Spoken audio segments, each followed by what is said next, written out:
Olá, seja bem-vindo a mais um Café com História. Na aula de hoje, falaremos sobre Iluminismo Europeu no século XVIII, ou também conhecido como a Ilustração Europeia. Veja, tudo na história tem antecedentes, tem os seus princípios. E é claro, aqui também vamos começar pelos antecedentes. Vamos no cafezinho? Está servido? Bora lá, vem comigo para o próximo slide.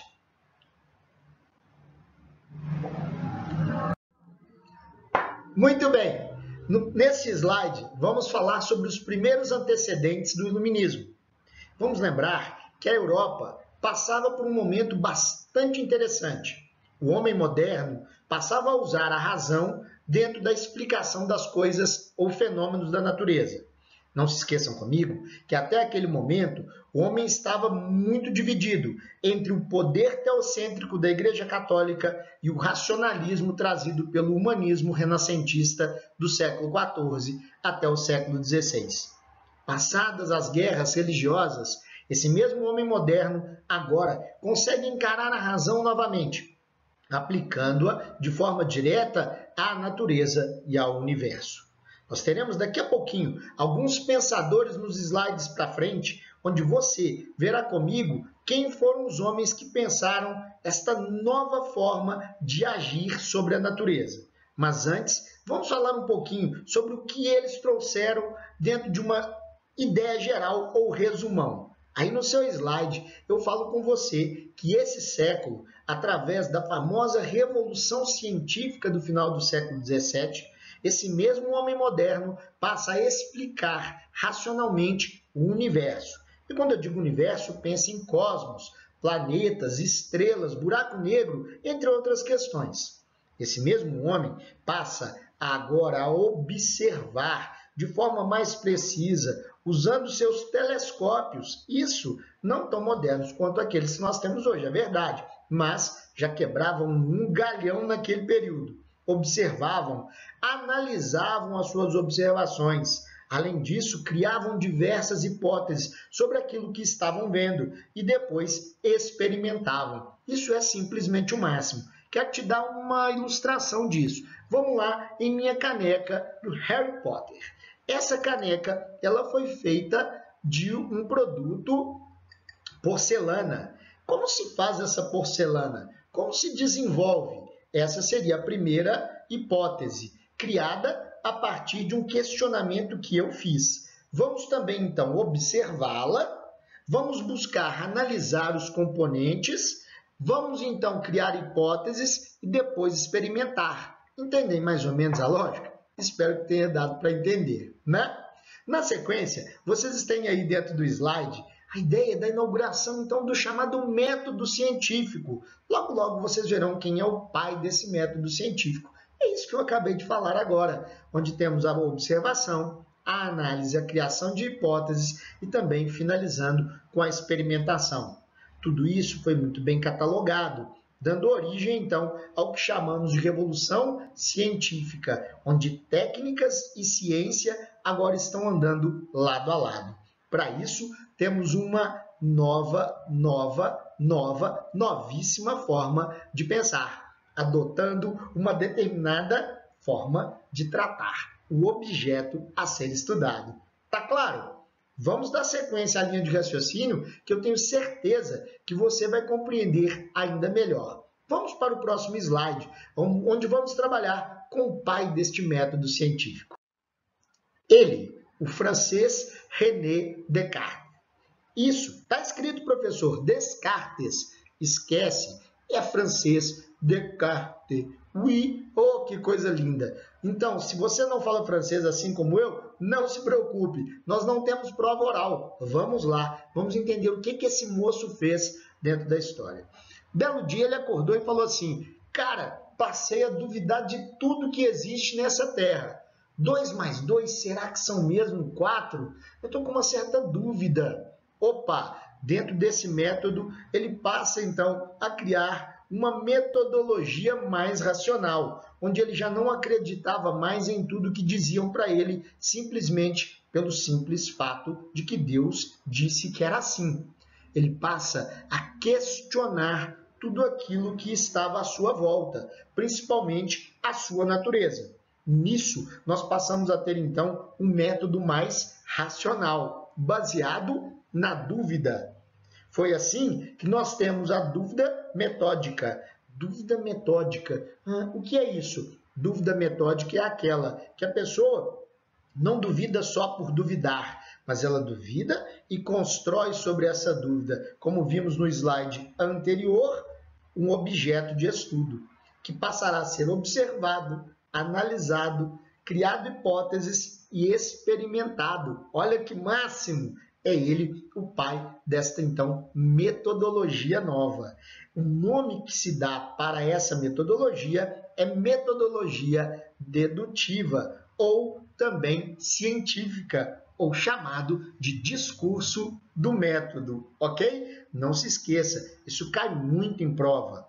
Outra coisa, é ele o pai da frase penso, logo existo.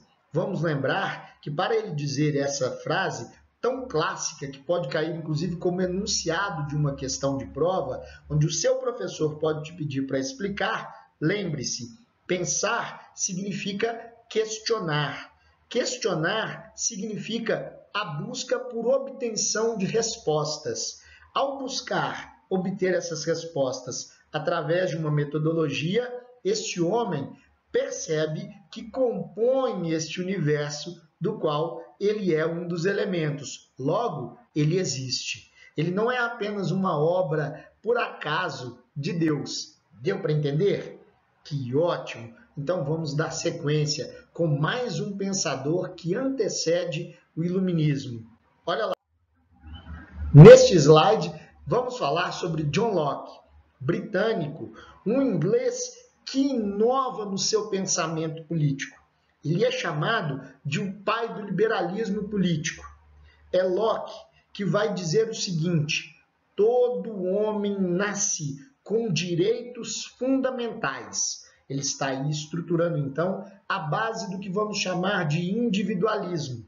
Não se esqueçam que, até este momento, a Europa é toda governada por monarcas absolutistas. Monarcas estes que dominam todo o poder que aquele local pode lhe fornecer. Vou explicar isso melhor. Um reino é formado por diversos cidadãos, governados por um rei. Este rei tem o poder de criar as leis, fazer executá-las e também julgar em última instância. Se eu ou você que está me assistindo não concordamos com estas leis e descumprimos ou desacatamos uma delas, podemos ser punidos com a morte e não tem mais a quem recorrer. O rei é a instância suprema, é o chamado STF da época. Depois dele, só Deus. Ele, Locke, diz, não, o rei não pode deter todos os direitos inerentes ao cidadão. O homem tem direitos que são inalienáveis, são só dele. E um desses direitos era o direito à vida. Sim, Locke era grande defensor do direito à vida, mas ele ficou mesmo conhecido por sua defesa mais do que efusiva, forte e poderosa sobre o direito de propriedade, a famosa propriedade privada. Não se esqueçam, a propriedade privada ela é algo de extrema importância. Por quê? Porque nós estamos falando de um período em que a burguesia, enquanto classe social, está em ascensão. Ela está crescendo, subindo no seu patamar da sociedade.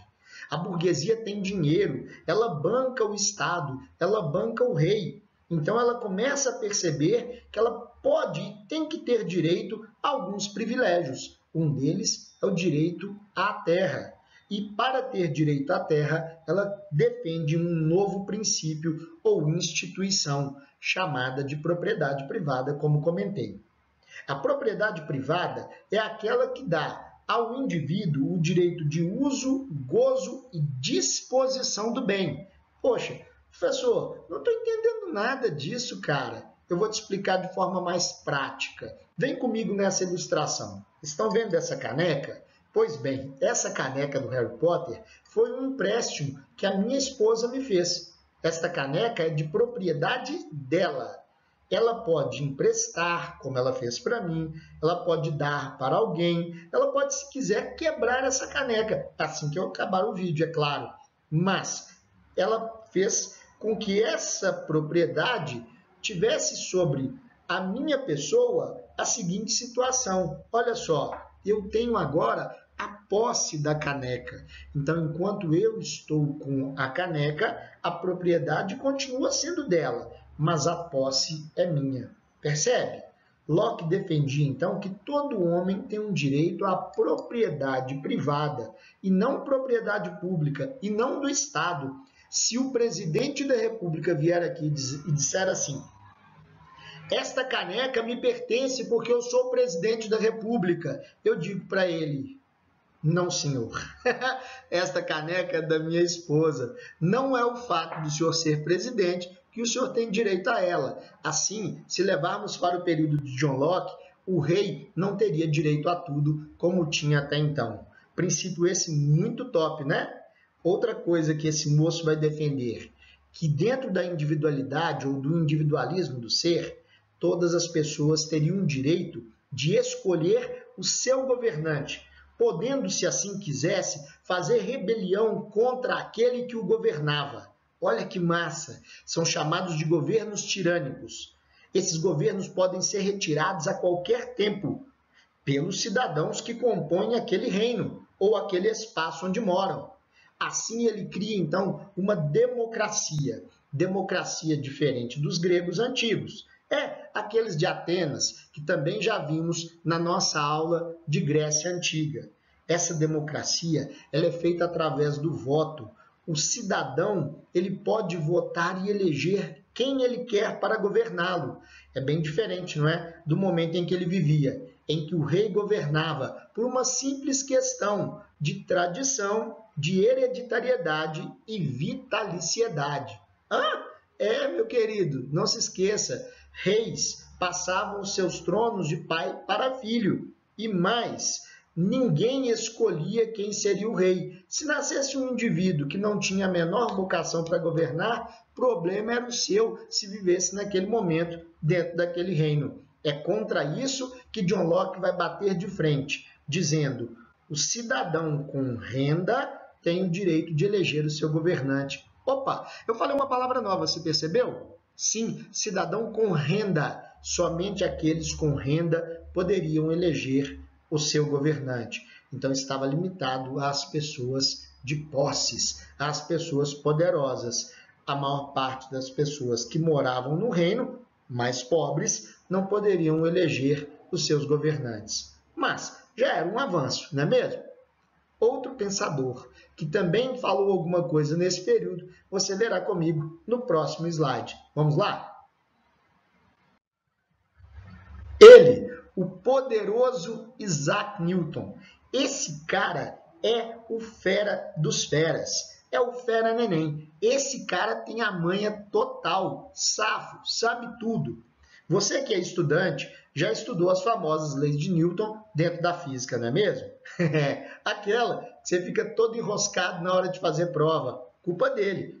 Eu não tenho nada com isso. Vai cobrar dele, numa sessão mediúnica talvez. Por quê? Isaac Newton era simplesmente genial. Esse cara simplesmente olha para o céu e fala: gente, tem muita coisa que deve ser estudada nesse céu. Então ele passa a estudar os astros, os corpos celestes. E em sua observação dos corpos celestes, ele desenvolve uma teoria na qual, para ele, o universo que até então, para os filósofos e pensadores de sua época, era um universo estático, rígido, imóvel, imutável, ele vem e define: não, o universo está em constante movimento e expansão. Pronto, foi o suficiente para a galera inteira da sua sociedade ficar enlouquecida com as suas teorias. Detalhe, ele não só dizia, mas como colocava no papel e provava tudo aquilo que ele estava argumentando. Por quê? Porque ele teve como base o método dedutivo e científico do nosso René Descartes, como vimos lá atrás nos slides anteriores.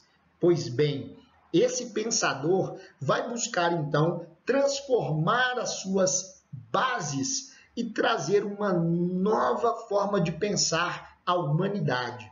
Primeiro, no campo científico, onde ele vai criar agora uma nova interpretação, chamada de mecanicista.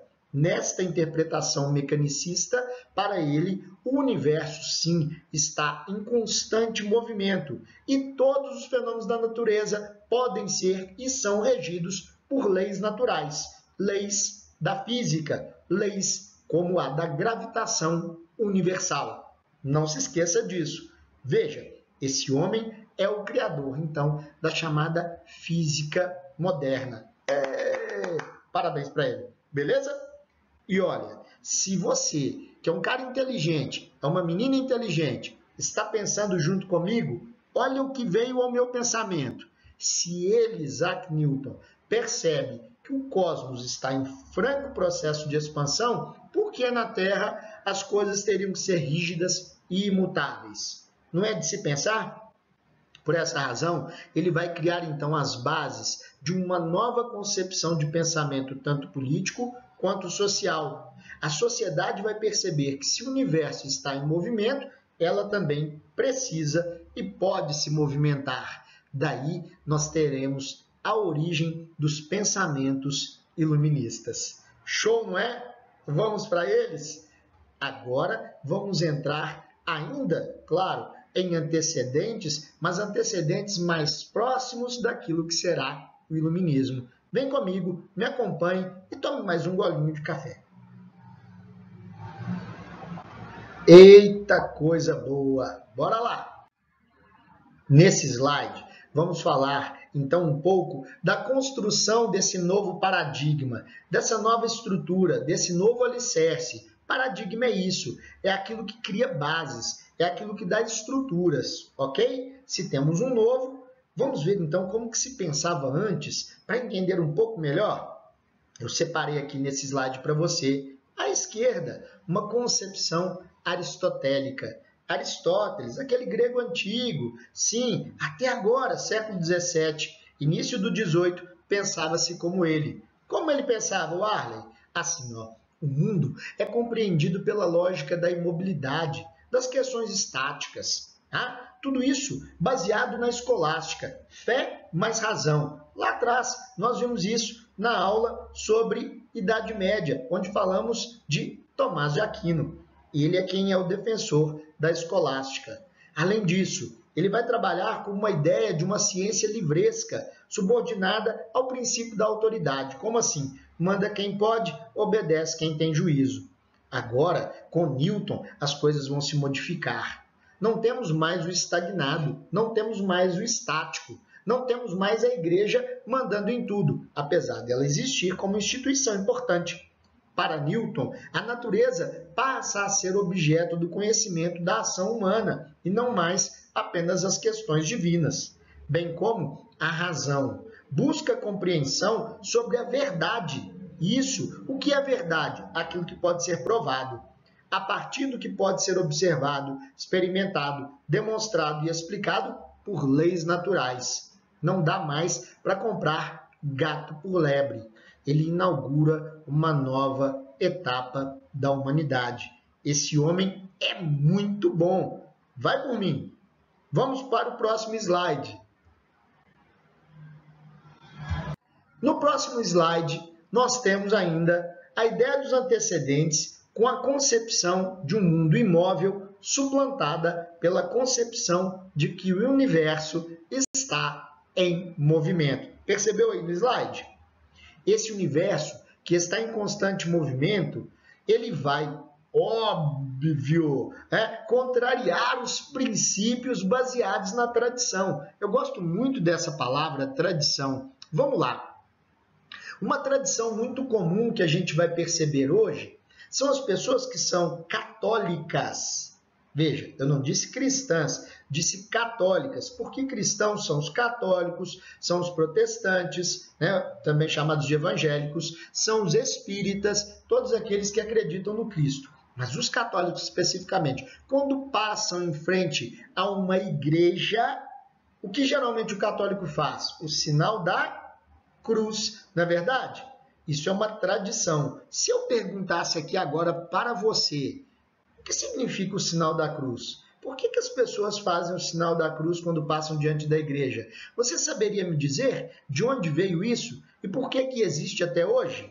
Pois bem, posso te iniciar o processo de explicação. Trata-se de uma tradição. O restante eu quero que você pesquise, tá ok? Tradição, então, é isso. É aquilo que a gente faz há muito tempo, sem nem mesmo pensar por que estamos fazendo, mas porque a gente vê todo mundo fazer, inclusive os nossos antepassados, ok?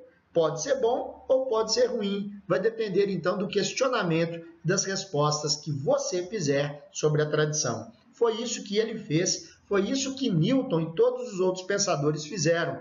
Iniciaram uma nova forma de olhar para a natureza, tendo assim novas noções sobre ela, tá? E tudo que se encontrava nessa natureza passa a ser agora então pesquisado. Isso significa progresso. Progredir significa se movimentar. Veja, então nós estamos falando de uma Europa que está olhando para frente, para o horizonte, para o futuro, pensando em algo novo, em algo melhor. Aquilo que acontecia ou existia até esse momento não explica mais para esses estudiosos e pensadores o mundo em que eles vivem. Está ficando claro? Está fazendo sentido para você? Pois bem, vamos para o próximo slide que tenho certeza que vai ficar melhor ainda. Vem comigo. Neste slide, aí sim, podemos entrar especificamente no que chamamos de iluminismo. Para você entender um pouco melhor, eu coloquei nele a introdução. Quando ocorre o iluminismo? Ele é o resultado de todo o processo da crise do século XIV. Hã?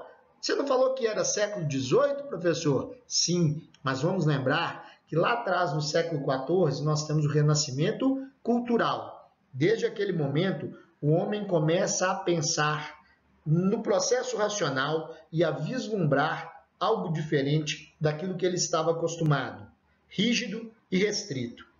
Teve que parar um pouco de pensar sobre isso no século XVI. Se recorda? Falei com você que a Igreja Católica, de forma muito dura e severa, veio e pôs um ponto final nessa forma nova de pensar. Agora, final do século XVII, com a revolução ocorrida nas ciências e na tecnologia, esse mesmo homem tem a oportunidade de aplicar a razão e, a partir desse momento, ele cria um novo movimento. Você viu aí o conceito? Movimento de intelectuais, característico do século XVIII, que elaborou um estilo de vida de acordo com o contexto sócio, político e econômico, cujo objetivo era promover a superação do antigo regime. Nossa, professor, ai, que conceito grande, não dá para resumir isso? Dá sim, eu vou te contar agora. Veja, basta você entender que a razão é a base de tudo. E esses mesmos pensadores racionais vão aplicá-lo sobre a sociedade, sobre a política, sobre o contexto científico da época, fazendo com que o absolutismo monárquico, fazendo com que o mercantilismo, ou também conhecido como monopólio comercial do Estado, e sobre o poder do teocentrismo da Igreja Católica sejam questionados, combatidos. Ficou claro para todos vocês? Se ainda não, vamos trabalhar melhor cada ponto desse nos slides posteriores. Eu tenho certeza que você vai entender muito melhor. Vem comigo para o próximo slide. Vamos lá. Nesse slide, eu trago para vocês que o iluminismo nada mais é do que a culminância da modernidade. Culminância é o ápice, é o auge dessa modernidade. Veja, nós temos do lado esquerdo do seu slide o que estava sendo trazido agora por eles, pensadores modernos. Vamos ver? Eles estão trazendo o racional, estão trazendo o progresso, estão trazendo a ideia das luzes. Luzes que, claro, não como a gente tem aqui agora a nos iluminar, mas luzes no sentido de trazer novas formas de pensar as trevas da ignorância. Também, eles falam do imanente, falam da religião racional, do liberalismo econômico, falam do liberalismo político. Tudo isso vem para a direita comigo. Aqui, ó, na sua direita, tá? Onde se contrapõe ao que existia até aquele momento. A irracionalidade, a tradição, as trevas da ignorância, o transcendente, que é aquilo que vem dos céus, a superstição, adoro essa palavra, difícil pra caramba de falar, porque tem bem um S no meio, percebeu? Nós temos o mercantilismo também sendo combatido e o absolutismo monárquico. É isso que os iluministas vão combater.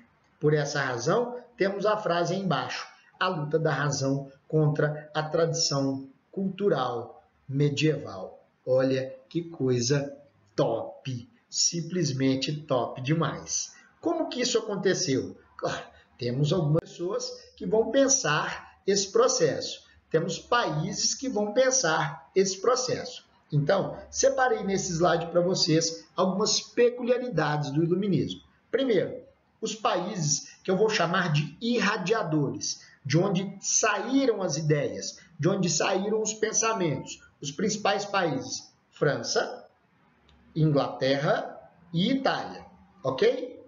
E do outro lado, os países que receberam os pensamentos e os pensadores, Portugal, Espanha, Suécia. Algumas características dos países irradiadores. Primeira delas, foram centros de irradiação do pensamento e da prática ilustrada ou iluminismo.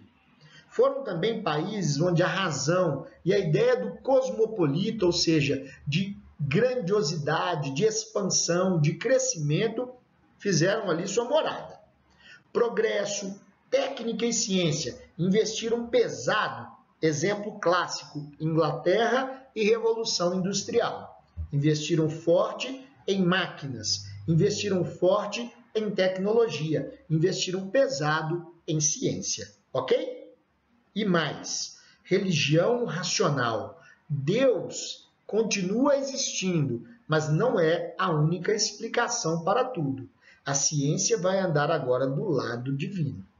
E para finalizar esse lado, você tem a secularização. O que é a secularização? A secularização é entender que o homem é material e, como material, ele passa de século a século. Ou seja, tudo tem princípio, meio e fim.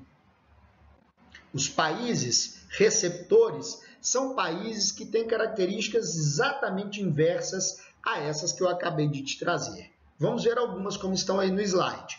Por exemplo, a primeira característica, sociedades defasadas. Defasadas no pensamento, defasadas nos estudos, nas ciências, defasadas principalmente na prática de algo novo. Progresso era se manter como estavam. Isso é terrível, não é? Porque quando a gente olha para a gente e fala, nossa, eu preciso estudar, mas você não sai do Instagram, você não sai do Face, apesar de que Facebook é para pessoas mais velhas, né? Você não sai do TikTok agora. Poxa, cara, você é como esses países receptores. Você está atrasado, velho. Você está sendo, na verdade, uma pessoa defasada, por mais moderno que você acha que está sendo. Progresso significa movimento. Vai lá, acorda, se movimenta. É isso. Temos também, nesses países, o desenvolvimento sendo lento e limitado. Porque eram pessoas que pensavam pequenininho. Você é um desses? Tenho certeza que não. Olha, outra coisa, a religião, nesse caso, desses países, coloca-se como um entrave à absorção do pensamento ilustrado. Por quê? Ninguém quer perder o poder, né? Se você questiona, e esse questionamento ele não é pautado na razão, logo ele cai, né? E se ele cai, como é que você vai se manter no poder se naquilo que você estava embasado para se manter no poder caiu? Então, ao invés de você combater o pensamento, combate o pensamento e o pensador manda matar. Fica muito mais fácil. Compreenderam? Da mesma forma, nós temos uma modernização conservadora, tradicional, tá? Buscando o processo sempre da tradição.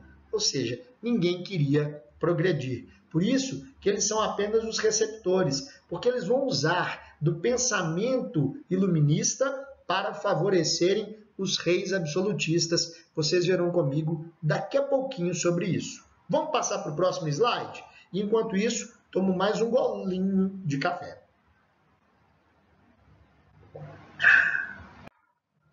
Pois bem, o primeiro pensador iluminista, ou também chamado filósofos das luzes, é poderoso, Montesquieu. Montesquieu, ao contrário da maioria dos filósofos e pensadores do iluminismo, não era burguês. Ele era um nobre, Barão de Montesquieu. Montesquieu, ele é o grande defensor da divisão do Estado em 3 poderes. Isso, ele vai pregar essa divisão do Estado em 3 poderes nessa obra que está aí no seu slide, do Espírito das Leis. Nessa obra, entre outras coisas, além da divisão do Estado em executivo, legislativo e judiciário, ele também vai entender que esses 3 poderes são iguais e harmônicos, ou pelo menos assim deveria ser. Ele vai chamar isso de teoria dos freios e contrapesos. Guarde, teoria dos freios e contrapesos. Freio é aquele que você pisa, para parar, tá? E dos contrapesos. Ali, repito, ele diz que os 3 poderes são iguais e harmônicos entre si, ainda que na prática, hoje, a gente já perceba que não é bem assim que as coisas acontecem. Vamos lembrar que ele pregou isso na teoria, ele nunca tinha visto esses seus ideais sendo colocados em prática, não é? Mas, na prática, a gente sabe que isso é um pouco difícil de ser mantido. Também pregava a separação e, ao mesmo tempo, a igualdade entre esses poderes. Por essa razão, a dificuldade de mantê-los equilibrados. Basta você observar o país, o mundo que você vive. Difícil, não é? Lidar com Câmara, lidar com Senado e o presidente da República. É difícil lidar com o Judiciário e o presidente da República. Eles se chocam o tempo inteiro, uns tentando ser ou serem superiores ao outro. Difícil. Vamos lembrar, se Montesquieu fosse vivo, ele diria, não é isso que eu preguei não. Acredito eu que ele deve estar revirando no túmulo. Pensa sobre isso. Legal? Vamos para um novo pensador? Show! Esse camarada é show! Simplesmente espetacular. É Jean-Jacques Rousseau, outro francês. Esse cara é um dos maiores defensores da igualdade. Sim, da igualdade em todos os sentidos. Ele vai defender nessa obra discursos sobre a origem e os fundamentos da desigualdade entre os homens, que uma das principais causas das desigualdades humanas é exatamente a propriedade privada. Espera lá, eu já falei sobre isso na aula de hoje. Lembra? Sim, John Locke, precursor ainda do iluminismo, John Locke pregava que a propriedade é um direito inato do cidadão. Lembram? Vem ele, Rousseau, e bum, se choca de frente com Locke ao pregar que o que corrompe a humanidade, que é boa em seu estado de natureza, é a propriedade privada. Ele chega a dizer que a partir do momento em que o primeiro homem cercou uma terra e disse, essa terra é minha, ali começam as mazelas da humanidade. Ali começam as desgraças do mundo. Por quê? Esse homem passou a lutar por essa propriedade e na luta por essa propriedade, as mortes e as guerras por conta de terras começaram. Logo, então, ele é um homem que vai pregar a ideia da propriedade coletiva, ou seja, que todas as pessoas têm direito a uma fatia de terras, e não mais a ideia de que somente é proprietário aquele que pode comprar. Olha, ele vai questionar também um princípio válido lá de trás da nossa aula de absolutismo monárquico. Lembra daquele filósofo que defendeu a ideia do absolutismo através do livro chamado Leviatã? Estou falando de Thomas Hobbes, que dizia que o homem era mau em seu estado de natureza. Ele, Rousseau, diz, não, o homem é bom. Então, a propriedade privada é que vai contaminar essa sociedade. Pensando assim, ele, Rousseau, vai então entender que o homem não só tem direito ao processo coletivo da terra, como também tem direito de derrubar governos tirânicos. Opa, mas o Locke também pensava assim. Pensava, só que para o Locke, o homem, no caso o cidadão, só pode governar ou só pode eleger o seu governante a partir de uma eleição pelo voto censitário, a renda. Está lembrado? Ele não. Rousseau acredita que todas as pessoas, homens, é verdade, independente da renda, podem eleger e escolher o seu governante. É ou não é um cara que defende a igualdade? Em plenitude. Esse tem o meu respeito, mas ainda não é exatamente o meu ídolo. O meu ídolo é esse camarada que eu vou te mostrar no slide seguinte. Vem comigo, me acompanha.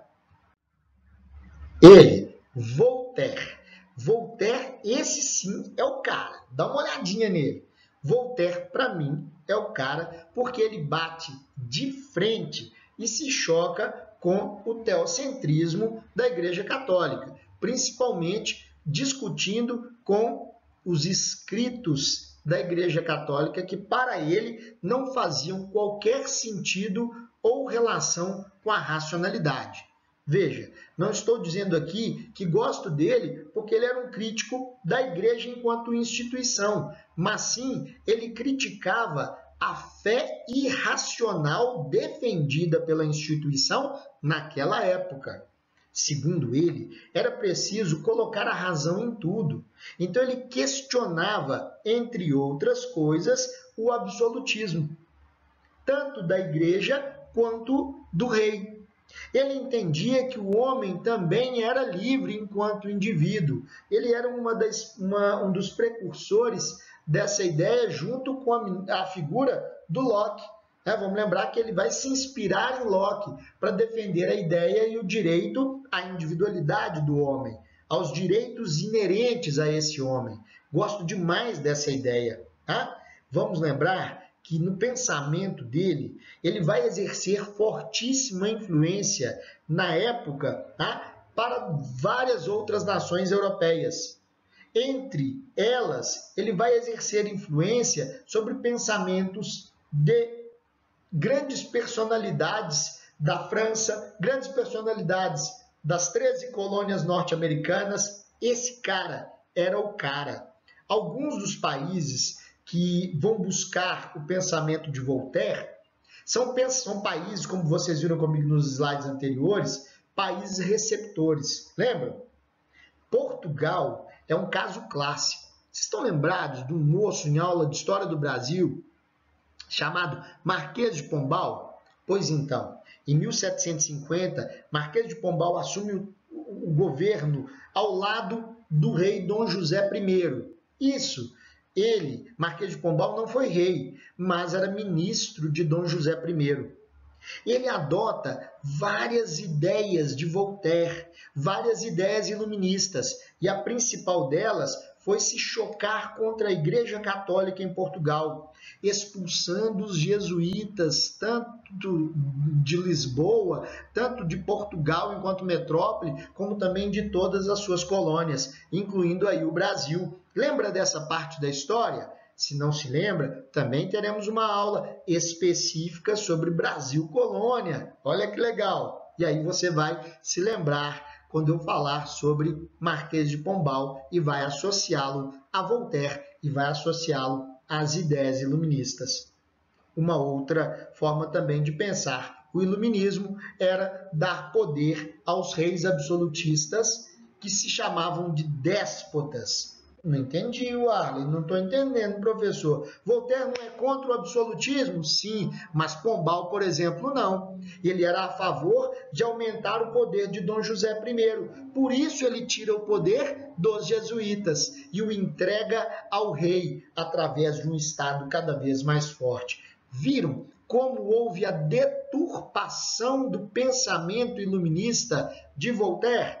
Pois bem, as ideias podem ser boas, na aplicação dessas ideias, se nós invertermos a forma de aplicar, podemos criar verdadeiros monstros. Então, despotismo esclarecido é uma monstruosidade que pegaram a ideia iluminista, deturparam essa ideia iluminista e, ao invés de derrubarem os monarcas absolutistas, dividindo os seus reinos em 3 poderes e limitando o poder desses monarcas, os monarcas absolutistas, através de pessoas ou gênios da política, pegaram essas ideias para aumentar os seus poderes, chamados assim então de déspotas esclarecidos. Bom, eu espero que isso tenha ficado claro para você. É um pouquinho difícil mesmo. Se teve dúvida, volta no slide, ouça com atenção, leia um pouco mais e pesquise. Se a dúvida continuar, você me procure, porque aí sim terei um prazer imenso de explicar mais uma vez, ok?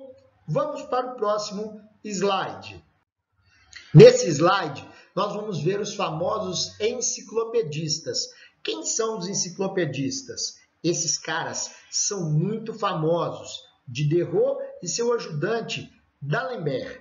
Diderot, ele entendeu que aqueles novos pensamentos poderiam se perder dentro da humanidade, principalmente se a Igreja Católica tivesse acesso a eles. Foi então, nesse instante, que Diderot colocou a mão, literalmente, em todos os manuscritos e ideias e juntou tudo, escrevendo diversos livros. Ali nesses livros, ele chamou de enciclopédia. Estavam contidos todos os pensamentos filosóficos, científicos e técnicos da época.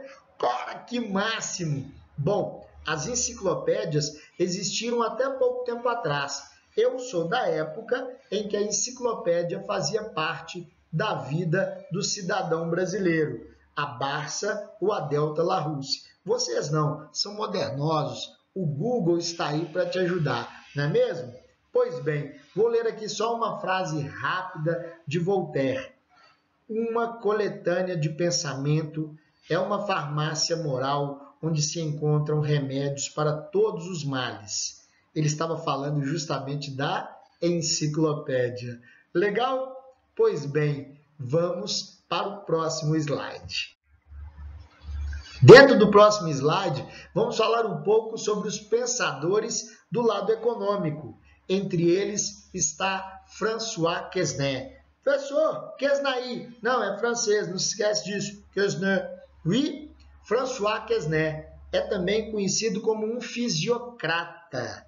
Isto, fisiocrata. O que defendiam os fisiocratas? Coloquei aí para você. Defendem o setor agrícola como exclusivo gerador de riquezas. Eles chegam a entender que todas as outras formas de produção são consideráveis estéreis, efêmeras. Por exemplo, indústria, serviços, comércio, tudo isso é efêmero, perfeito? É válido apenas aquilo que é agricultável. Você já deve ter ouvido comigo uma frase clássica, diz o seguinte: laissez faire, laissez passer. Le monde va de lui-même. É uma frase em francês que significa deixai fazer, deixai passar. O mundo vai por si mesmo. Assim eles explicavam a própria natureza. Entendiam que tudo o que era necessário para trazer a riqueza ao homem já estava criado. A natureza já tinha produzido. Por isso eles entendiam que a agricultura era a única fonte de riqueza. Não é o máximo isso, cara? Bom, não se esqueça, ele é um francês. E na França não tem indústrias como na Inglaterra, e sim muita agricultura. Dá para entender por que ele defende esse conceito? Ah, muito bem. Eu sei que você é um menino inteligente e está compreendendo, então, essa escola fisiocrata. Eles vão puxar, lógico, a brasa para a sardinha deles. Entendeu? Vamos para o próximo pensador economista? É Adam Smith. Ele, o pai do liberalismo econômico, ou também chamado de Escola de Manchester. Sim, aquela mesma cidade onde hoje temos 2 super times de futebol, claro, Manchester United e Manchester City. Esses 2 são times criados numa cidade industrial. Você sabia disso?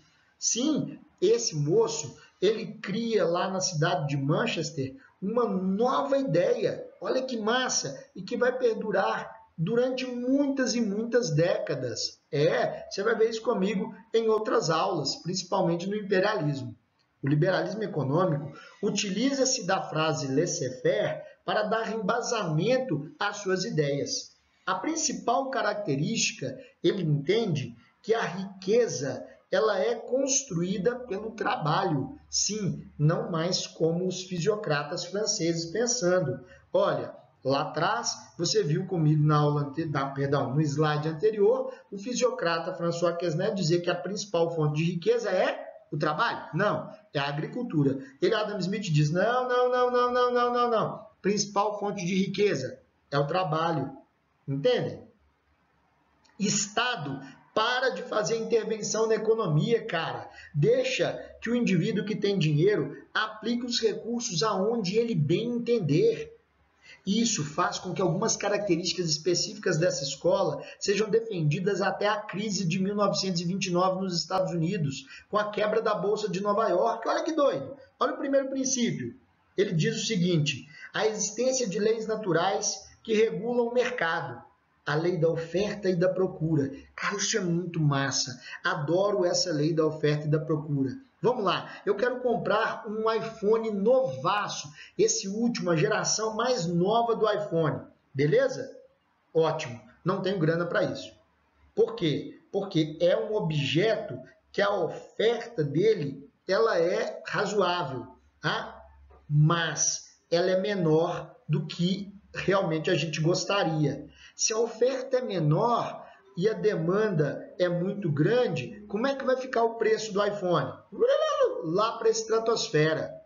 A mesma coisa vai acontecer com o Samsung, cara. Esse mais novo agora, lançado, que abre e fecha, inclusive, um trem de doido. Vai tentar comprar milhares de reais. Por quê? A oferta ainda é pequena e a demanda por ele, lá na estratosfera. O preço é extremamente alto. É claro, tem o lance também do lançamento, né? Que a gente sabe que os produtos ficam mais caros, porque oferecem pouca coisa. Então, pensa comigo.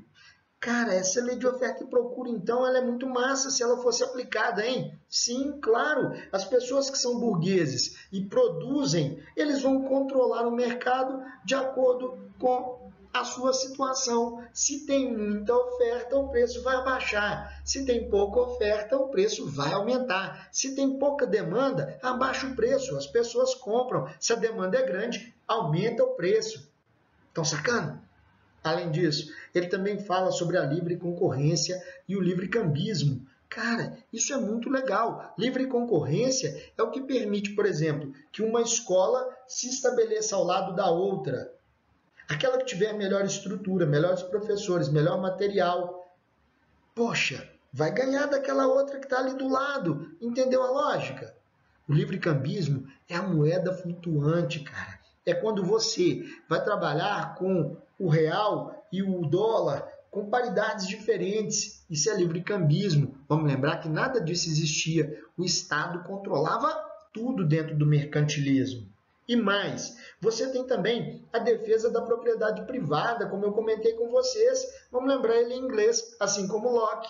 Ele é burguês, assim como Locke, tem mais que defender a propriedade privada, não é? Essa faz parte do liberalismo econômico. E mais, combate ao mercantilismo, ou seja, combate à intervenção do Estado na economia. Chega de intervencionismo, chega de regras ditadas pelo Estado. O Estado agora tem que interferir em outras coisas, menos na economia, segundo a teoria do liberalismo econômico. Faz sentido? Para finalizar esse slide, nós temos também a divisão internacional do trabalho. Nós vamos estudar lá no século XIX. Perfeito? Bom, estamos chegando ao fim dos slides de iluminismo. A ideia de iluminismo com esse slide, onde vamos falar um pouco do significado do iluminismo. Bom, antes disso, vamos por mais um cafezinho? Cara, tá até frio. Mas não deixa de estar bom, não. Ó, top, tô ficando cada vez melhor para fazer café. Olha só, nós temos aqui, entre os processos que o iluminismo desencadeou? Ele servir de respaldo ideológico para a atuação de déspotas esclarecidos, como comentamos nos slides anteriores. Como assim? Alguns déspotas esclarecidos, como lá em Portugal, né, o rei Dom José I, com o apoio de Marquês de Pombal, a influência que o iluminismo traz para a independência das 13 colônias. Professor, posso chamar também de Revolução Americana ou independência dos Estados Unidos? Pode sim. Tá? É a mesma coisa. Também vai influenciar a Revolução Francesa, tá? Bem como também vai impulsionar a primeira Revolução Industrial do século XVIII. Captou? Está aí registrado para você. Despotismo esclarecido. É aquilo que eu comentei. Modernizar conservando. Como é que a gente moderniza alguma coisa conservando? Eu também quero entender. Na época eles faziam isso. Como? Criando situações como aquela. Expulsam jesuítas do país, tiram o poder que a igreja tinha e passa isso para o Estado. Você moderniza, porque a ideia de combater a igreja e os seus excessos de poderes é iluminista, mas transfere isso para o rei. Opa, isso não é iluminista. Não, por isso é despotismo esclarecido. Por isso é modernizar conservando. Tudo pelo povo, mas sem o povo. Sacaram? Doido demais isso, né? E as 13 colônias, ao se declararem independentes, se fundamentam também nas ideias iluministas, principalmente de John Locke, também a ideia do direito à rebelião. Estão lembrados? Onde ficar contra a Inglaterra, que estava cobrando novos impostos. Ai, professor, eu não estou lembrando dessa matéria não, velho. Relaxa, também temos aula sobre revoluções inglesas. É sério? Sim, mas isso não é revoluções inglesas, é revoluções americanas. Também temos aula sobre revoluções americanas ou independência dos Estados Unidos. Então você vai entender tanto a Inglaterra, como depois vai entender como a Inglaterra atuou sobre sua colônia, levando-a à independência. Vem comigo, não perca o raciocínio. Olha só, temos também a burguesia francesa se inspirando, ou melhor, se inspirando. Ela não esperou nada. Ela foi, ela agiu, ela fez. Ela foi atrás dos seus direitos, dos seus objetivos, baseada nos princípios iluministas. Qual foi o resultado dessa ação burguesa da França? A famosa Revolução Francesa. Teve como base a derrubada do absolutismo e aí a ascensão da burguesia. Também temos uma aula sobre isso. E, por fim, o liberalismo político e econômico. Tudo isso são resultados do pensamento iluminista. Não se esqueça, isso não cai em prova. Não? Então, para que a gente estudou? Despenca, filhão! Despenca! Acorda. Toma café e acorda para isso. Sacou? Captou? Espero que sim. Olha, eu fiz alguns exercícios aqui e os deixei para que vocês pudessem treiná-los, tá? São exercícios da PUC, né? Questão número 1, questão número 2 e 3, a PUC 2, né? E da UXAL, lá da Bahia. Nós temos alguns exercícios muito fáceis, tá? E a questão número 4. Espero que vocês se divirtam com essas questões, espero que vocês tenham captado a mensagem e espero, mais ainda, que eu tenha sido útil para o seu aprendizado. Um super abraço e até o próximo História com Café. Um grande abraço, valeu e obrigado!